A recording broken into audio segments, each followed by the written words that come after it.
네, 일본의 한 연구기관에서 일본의 이 평균 키에 대해서 연구를 했습니다. 왜 옆에 나라인 이 한국의 평균 키는 계속 높아지는데 왜 일본은 그렇지 못한가? 왜 제자리인가? 라는 질문에서 이 연구가 시작이 되었습니다.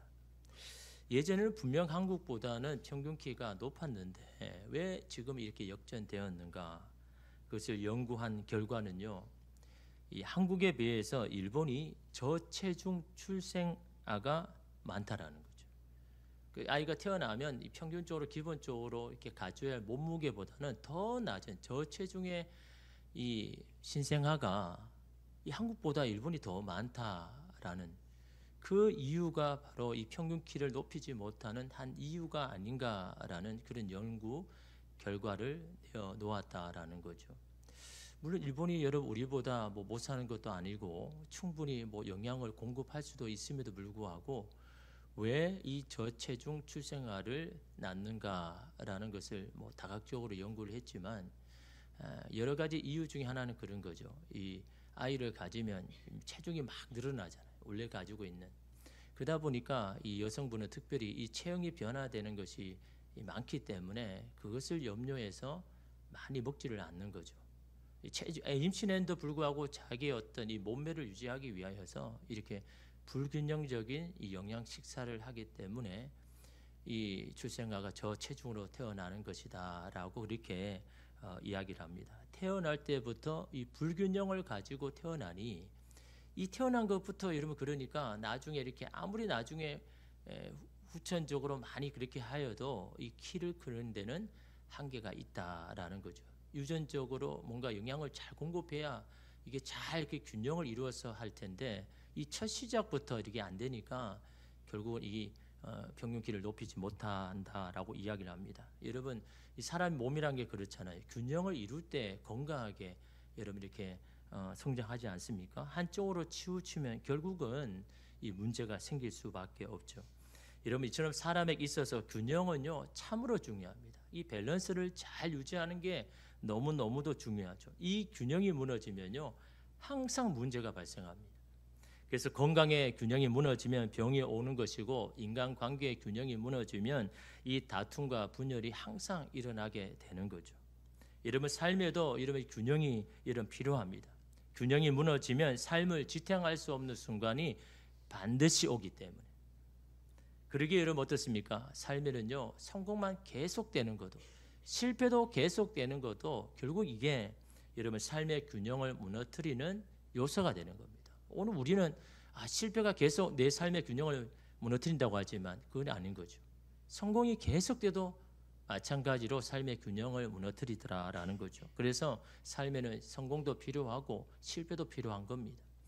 한쪽에 약함이 있으면 한쪽에 강함이 여러분 있어야 되는 것이 바로 여러분 우리의 삶의 어떤 이 내면의 균형을 이루게 하는 것이다라는 거죠. 하나님도 여러분 우리를 어떻게 이끄십니까? 전도서 7장 14절에 보니까요. 형통한 날에는 기뻐하고 공고한 날에는 되돌아보아라. 이 두 가지를 하나님이 병행하게 하사 사람이 그의 장래일을 능히 헤아려 알지 못하게 하였다라고 이야기하죠. 하나님도 우리를 어떻게 이끕니까? 공고한 날과 기뻐할 날을 이 두 가지를 적절하게 우리에게 이끄신다라는 거죠. 어떤 사람에게 계속해서 기뻐한 날만 주는 것도 아니고 어떤 사람에게는 계속 공고한 날만 주는 것이 아니다라는 거죠. 적절하게 오늘 우리의 삶에 여러분 공고한 날도 기쁜 날도 같이 주시다라는 거죠. 왜요? 삶의 균형을 이루기 위해서. 이 밸런스를 유지하기 위하여서 그렇게 주신다라는 거죠. 그러니까 여러분 어떻습니까? 형통한 날이라고 자만하지 말고 겸손하게 그 날을 주신 하나님 앞에 감사하고 기뻐하면 되는 거죠. 여러분 공고한 날이라고 낙심할 필요도 없죠.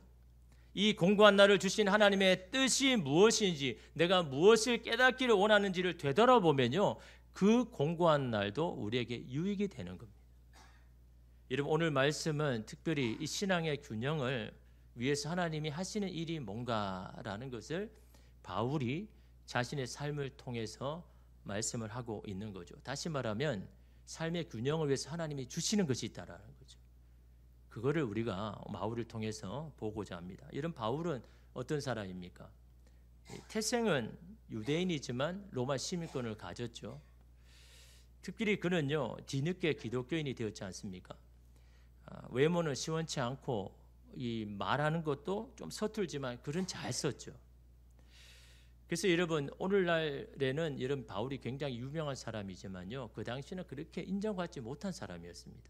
우리가 보는 게 아니라 그 당시 사람에게는 바울은 왜 그러냐 하니까요 바울에게는 항상 이 약점이 있죠. 뭡니까? 그래서 여러분 이 서신서를 보면 항상 여러분 뭡니까? 자기가 사도라는 걸 자꾸 이렇게 인식시키고 말하고 있죠.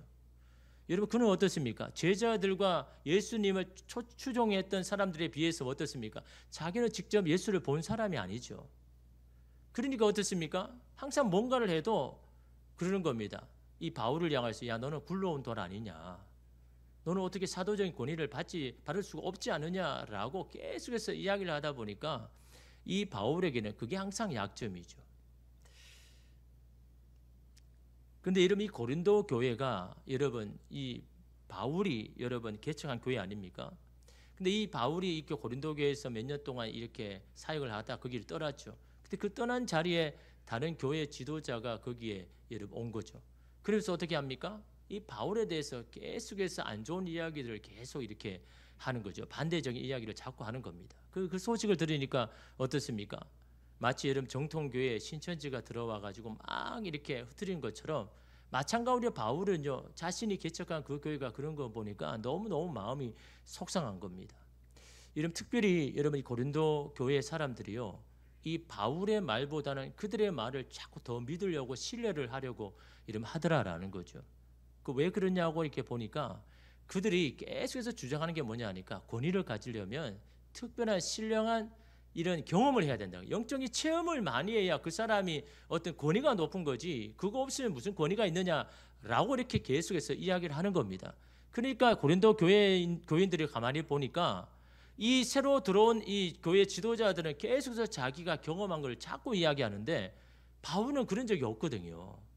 그러니까 이러면 이 고린도 교인 사람들이 이 바울의 말을 점점 신뢰하지 않게 된 겁니다. 그 이야기를 들으니까 바울 입장이 어떻습니까? 이게 뭔가 잘못된 건데 이걸 바로잡기 위해서 어떻게 해야 됩니까? 일단은 그들을 바로 세워야 되잖아요. 그들의 마음을 얻어야 되지 않습니까? 그래서 어쩔 수 없이 바울도 그들이 자랑하는 그런 방식을 따라서 할 수밖에 없음을 그렇게 말합니다. 그래서 여러분 1절에 보니까요. 무익하나마 내가 부득불 자랑하노니 주의 환상과 계시를 말하리라 이야기하죠.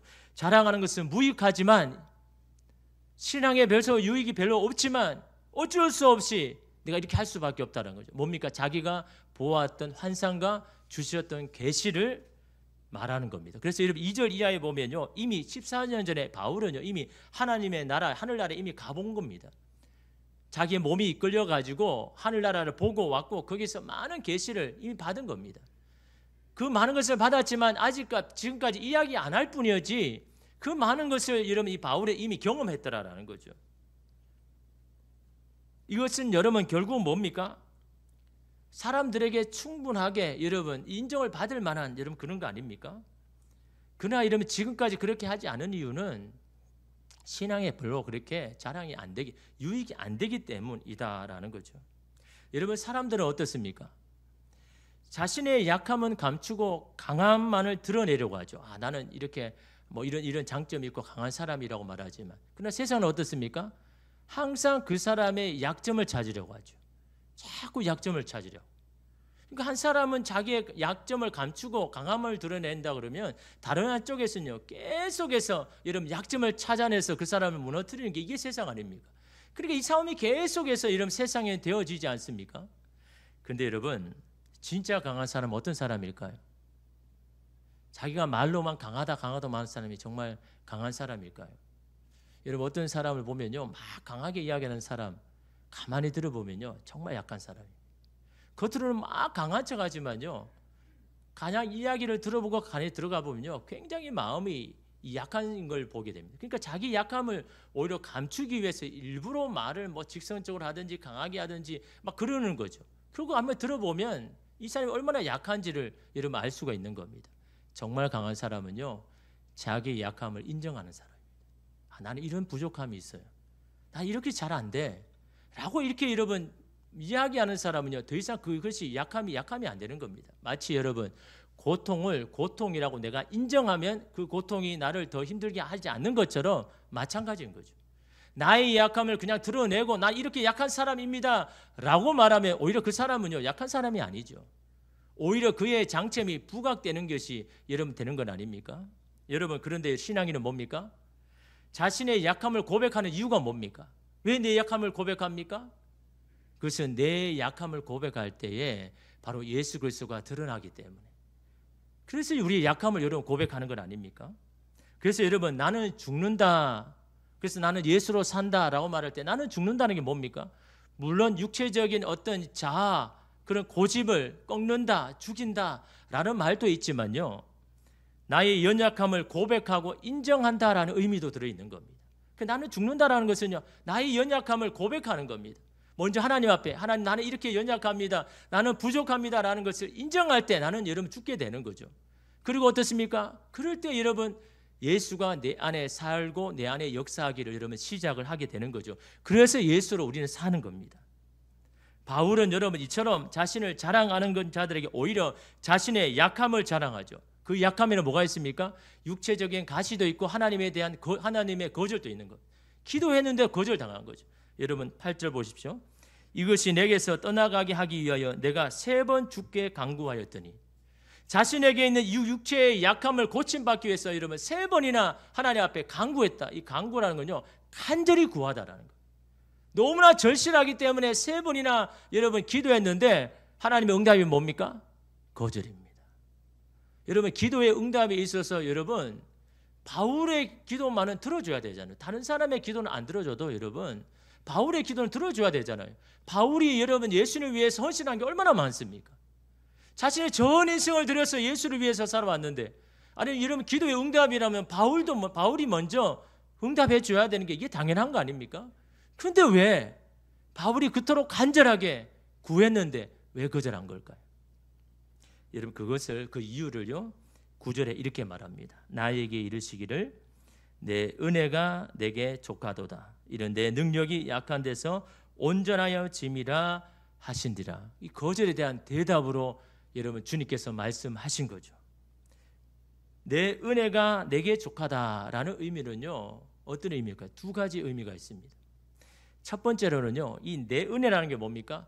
주님이 바울에게 주신 거죠. 뭘 주셨습니까? 많은 능력도 주시고 많은 은사도 주셨습니다. 그러면서 또 하나 준 게 뭡니까? 육체적인 가시죠. 육체적인 연약함입니다. 그런데 그것이 바울에게 족하다, 충분하다라고 이야기합니다. 무슨 말입니까? 육체의 가시조차도 그것은 주님의 은혜다, 그것으로 충분하다라고 말하고 있는 겁니다. 왜 그것이 은혜가 될까요? 그 육체의 가시를 통한 하나님의 뜻이 분명히 있기 때문에. 그래서 그 은혜가 내게 충분하다라고 말합니다. 또 한 가지가 뭡니까? 그런 육체의 연약함이 있어도 너는 충분하다. 무엇을 하기에요? 지금까지 해왔고 앞으로 해나가야 할 사역을 하기에 충분하다는 겁니다. 다시 말하면 그것은 네가 하는 것에 걸림돌도 방해물도 되지 않을 것이다 라고 말씀하고 있는 겁니다. 여러분, 먼저 바울의 육체의 가시가 왜 은혜이며 이것을 향한 하나님의 뜻이 여러분 무엇일까요? 바울은 여러분 하루라도 빨리 해결하기를 원했지 않습니까? 하나님은 그런데 그것은 하나님의 뜻이 있기에 없앨 수가 없다라고 이야기를 하고 있는 겁니다. 하나님, 내가 이것을 정말 간절히 원하는데 하나님이 거절하십니다. 노하십니다. 거기에는 하나님의 분명한 뜻이 있다라는 거죠. 무슨 뜻입니까? 여러분 7절 말씀입니다. 여러 계시를 받은 것이 지극히 크므로 너무 자만하지 않게 하시려고 내 육체에 가시 곧 사단의 사자를 주셨으니 이는 나를 쳐서 너무 자만하지 않게 하려 하심이라. 바울은 여러분 하나님께 계시 받은 게 많잖아요. 여러분 이거는 많은 사람에게 인정받을 거 내세울 거잖아요. 누구도 자신을 무시할 수 없는 겁니다. 일어날 때 가장 조심해야 될 게 뭡니까? 바로 교만인 거죠. 그래서 교만은 패망의 선봉이고 넘어짐의 앞잡이다라고 하죠. 모든 사람이 이 교만함으로 다 무너졌습니다. 교만은 뭡니까? 내게 주어진 것이 당연한 것이다라고 여기는 것에서부터 시작하는 거죠. 누군가의 땀이 있고 수고가 있고 기도가 있어서 내가 그렇게 된 건데 그냥 당연하게 생각하는 것, 이것 자체가 교만으로부터 시작이 되는 것. 여러분 예수 앞에 나오고 지금 이렇게 금요 예배 가운데 나올 수 있는 것도 누군가 여러분을 향한 눈물의 기도가 있었기 때문인 거예요. 그 기도 없이 여러분 되는 게 아니더라고요. 내가 지금 얻고 내가 하는 모든 것에는요, 누군가가 흘린 헌신과 땀과 수고가 있었기 때문에 여러분 오늘 우리가 믿게 되는 건 아닙니까? 여러분이 스스로 온 게 아니지 않습니까? 여러분의 부모님이 먼저 믿었고 여러분의 부모님의 손으로 여러분 얻지 않습니까? 그 부모는 여러분 누구 때문에 온 겁니까? 주님의 그 복음을 위해서 수고하고 헌신하는 자를 통해서 여러분의 부모도 교회에 오게 되었고 그 부모 때문에 여러분도 이 자리에 온 게 아닙니까? 이게 여러분 당연한 게 아니잖아요. 내가 일구온 모든 것이 하나님의 은혜임을 잊어버리면, 그래서 자신이 잘해서 된 것이라고 여러분 생각할 때, 그럴 때 뭡니까? 하나님의 도움 없이도 살아갈 수 있다라는 생각이 들죠. 그것이 자만인 겁니다. 지금 있는 것으로 충분해. 내가 지금 있는 것으로 나는 충분히 뭘 할 수 있어. 하나님의 도움 더 필요 없는 것 같아. 이게 이러면 자만 아닙니까? 육체의 가시는요, 자만하지 않게 하기 위한 하나님의 뜻입니다. 교만으로 넘어지지 않기 위해서 마치 저울의 균형을 맞추기 위해서 필요한 추처럼 여러분 주신 것이다라는 겁니다. 그것이 있었기에 바울은 하나님께로부터 많은 것을 받았지만 그 자신의 믿음을 유지하고 지킬 수 있었던 이유를 여러분 말씀하고 있는 겁니다. 그러므로 하나님의 거절도 은혜다라는 겁니다. 거절은 바로 하나님의 축복의 방편이다라는 겁니다. 그러기에 바울은요, 육체의 가시를 벗어버릴 수가 없는 겁니다. 하나님이 거절할 수밖에 없는 겁니다. 그것이 내 신앙의 균형, 영적인 균형을 맞추기 위해서 주신 것이기 때문에. 여러분 그것을 알면요, 거절도 감사가 되는 겁니다. 이 거절 속에 하나님의 분명한 뜻이 있구나. 이 거절을 통해서 내 마음을 지키기 위한 하나님의 뜻이 있구나. 이것을 안 주시면 정말 내 신앙을 지킬 수 있었을까라는 것을 여러분 생각하면요, 여러분 이 거절도 여러분 주님께 드리는 감사 아닙니까? 그래서 여러분 이 날 구원하신 주 감사라는 이름 찬양의 2절을 보면요, 응답하신 기도 감사, 거절하신 것 감사, 헤쳐나온 풍랑의 감사, 모든 것 채우시네. 아픔과 기쁨도 감사, 절망 중 위로 감사, 측량 못할 은혜 감사, 크신 사랑 감사라는 여러분 이 찬양의 여러분 가사처럼 거절에도 감사할 수 있는 것은 이유가 뭡니까? 그 거절에도 나를 위한 하나님의 뜻이 있다라는 것을 알 때 거절도 감사할 수 있잖아요. 근데 우리는 여러분 거절하면 어떻습니까? 낙심이 되죠. 하나님 내가 이렇게 원하는데 왜 안 되는 겁니까? 그러나 여러분 거기에 하나님의 뜻이 있음을 알 때에 여러분 하나님 앞에 감사할 수 있는 거죠. 그래서 여러분 오늘 이 시간에 날 구원하신 주 감사 우리 1절 2절만 우리 그런 마음으로 하나님 주님의 그 귀하신 뜻을 알기를 원합니다 라는 마음으로 우리 1절 2절 우리 찬양하겠습니다. 날 구원하신 주 감사 모든 것 주심 감사 지난 추억 이래 감사 주 내 안에 계시네 향기로운 봄철에 감사 외로운 가을날 감사 사라진 눈물도 감사 나의 영혼 평안에 응답하신 기도 감사 거절하신 것 감사 헤쳐나온 풍랑 감사 모든 것 채우시네 아픔과 기쁨도 감사 절망 중 위로 감사 상양 못할 은혜 감사 크신 사랑 감사해. 여러분 저희 어머니가 오랜 평생 그렇게 신앙생활을 하면서 한 번 신앙에서 미끄러질 뻔한 적이 있었다라고 그렇게 이야기를 하더라고요. 수많은 여러분 삶 가운데 많은 풍랑이 있어도 그래도 끝까지 신앙을 붙들면서 그렇게 살아왔는데 딱 한 번 신앙에서 미끄러질 뻔한 버릇이 있었다라고 그렇게 이야기하는 겁니다. 그게 뭐냐 하니까요, 저 때문에.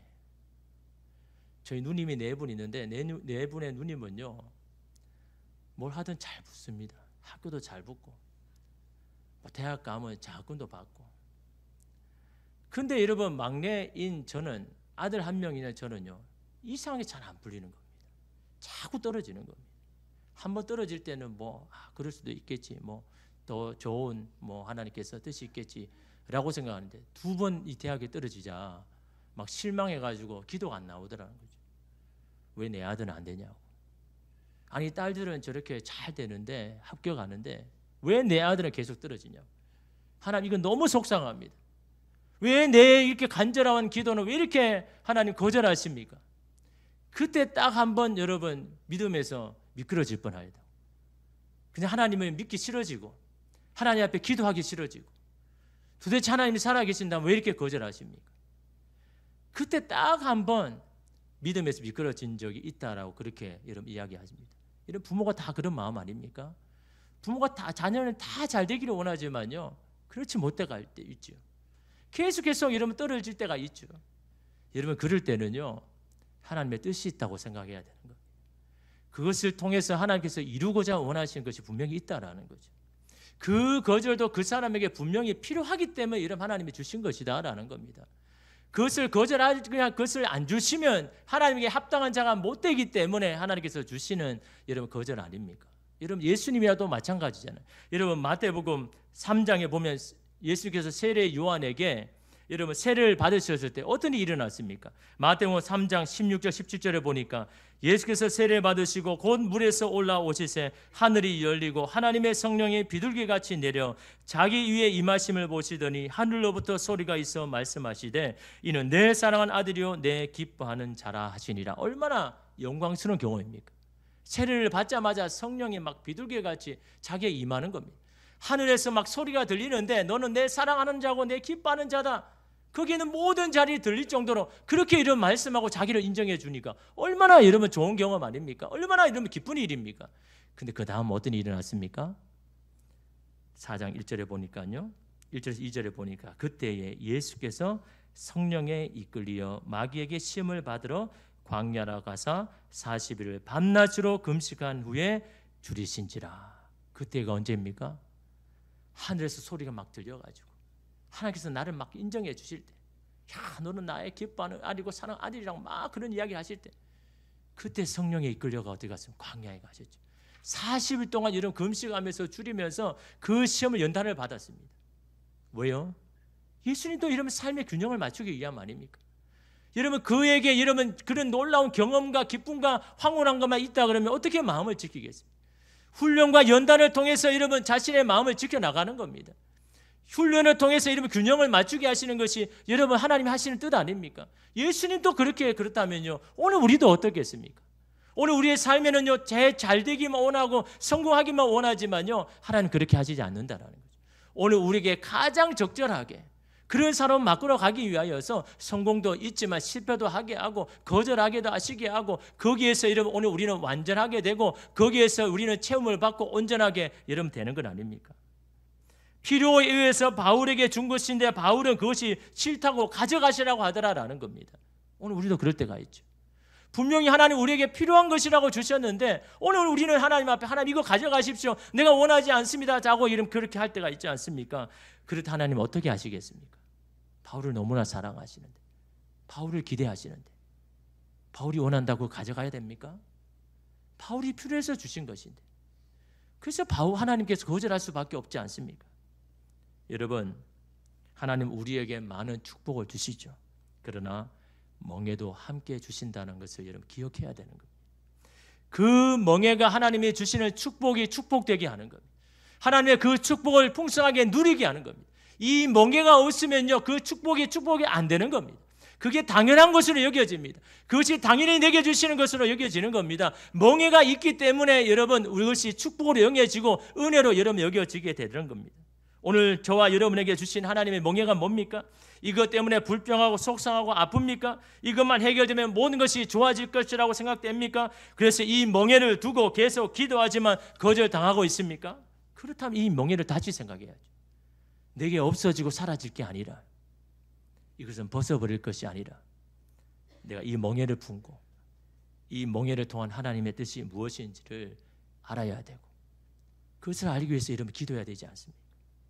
이 멍에를 통해서 내가 달라지고 변화되고 바뀌어야 될 것이 무엇인지를 여러분 알려고 주신 것이라면, 여러분 그 멍에를 여러분 바라볼 때마다 여러분 오늘 우리 자신을 바라봐야죠.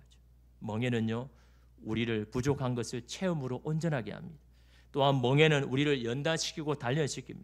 또한 멍에는 교만에서 우리를 보호하시기 위한 하나님의 여러분 은혜다라는 거죠. 이런 이유로 바울에게 우리에게 멍에를 주신다라는 것을 여러분 기억해야 되는 겁니다. 하나님, 나는 축복만을 원하는데, 하나님, 나는 성공만을 원하는데, 그러나 여러분 축복에는 항상 멍에가 주신다라는 것, 그 멍에도 하나님이 주시는 은혜의 한 방편임을 바울을 통해서 여러분 오늘 우리에게도 말씀하지 않습니까? 두 번째로, 내 은혜가 내게 족하다라는 이 말씀은요, 하나님이 우리에게 주시는 그 멍에는 우리가 감당할 만큼 지워주신다라는 겁니다. 다시 말하면 그 멍에로 우리가 해야 할 일, 하나님을 위한 일을 하는데 방해가 되거나 걸림돌이 되지 않는다라는 겁니다. 근데 바울은 뭡니까? 이 육체의 가시가 자신의 사역에 방해가 된다고 생각하는 겁니다. 내 삶을 살아가는데 어려움이 된다라고 생각을 하고 있는데, 이러면 하나님은 그렇지 않다라는 거죠. 그 멍에가 있다고 너의 하는 일에 방해가 되지 않는다라는 겁니다. 왜 그렇습니까? 주님의 능력이 바울과 여전히 함께 하기 때문에. 주님의 능력은 멍에를 짊어지고 있을 때에 일하시고 나타나시기 때문에. 그래서 여러분 어떻습니까? 9절에 한번 보십시오. 이는 내 능력이 약한 데서 온전하여짐이라. 내 능력이 뭡니까? 주님의 능력이 약한 데서, 바울이 약한 데서 그 능력이 온전하여진다. 온전하게 그 능력이 행하여진다라고 이런 말씀하고 있지 않습니까? 주님의 능력은 바울의 약함에서 온전해진다라는 것. 주님의 능력은 오늘 저와 여러분의 그 약함 가운데 하나님 일하신다라는 것을 말씀하는 겁니다. 그래서 여러분 이 멍에가 축복이고 은혜 아닙니까? 이것을 깨달은 바울은 어떻게 합니까? 9절 마지막에 보면, 그러므로 도리어 크게 기뻐함으로 나의 여러 약한 것들에 대하여 자랑하니니 이는 그리스도의 능력이 내게 머물게 하려 함이라. 이전에는 이거 밝히고 싶지도 않고 하나님 앞에 이거 가져가라라고 이야기했지만, 이제는요 그걸 깨달으니까 오히려 이것을 주심에 하나님 앞에 감사하고 기도했다라는 겁니다. 이것이 하나님 앞에 감사하는 제목이 되었다라는 거죠. 여러분, 사람의 생각이 이런 겁니다. 어떤 시각을 가지냐에 따라서 이렇게 이러면 달라지는 겁니다. 이것을 내게 주시는 나를 힘들게 하는 육체의 가시, 나의 문제라고 생각할 때는요, 이거 여러분 내게 은혜가 안 되는 겁니다. 그런데 그것이 나로 하여금 그리스도의 능력으로 살게 하는 하나님 주시는 멍에고 축복이라고 생각할 때, 그것은 오히려 우리의 기도의 제목이 되고 하나님 앞에 감사의 제목이 됨을 바울을 통해서 여러분 오늘 우리에게 이야기하지 않습니까? 그래서 여러분 10절에 보십시오. 그러므로 내가 그리스도를 위하여 약한 것들과 능력과 궁핍과 박해와 공고를 기뻐하노니 이는 내가 약한 그때의 강함이라.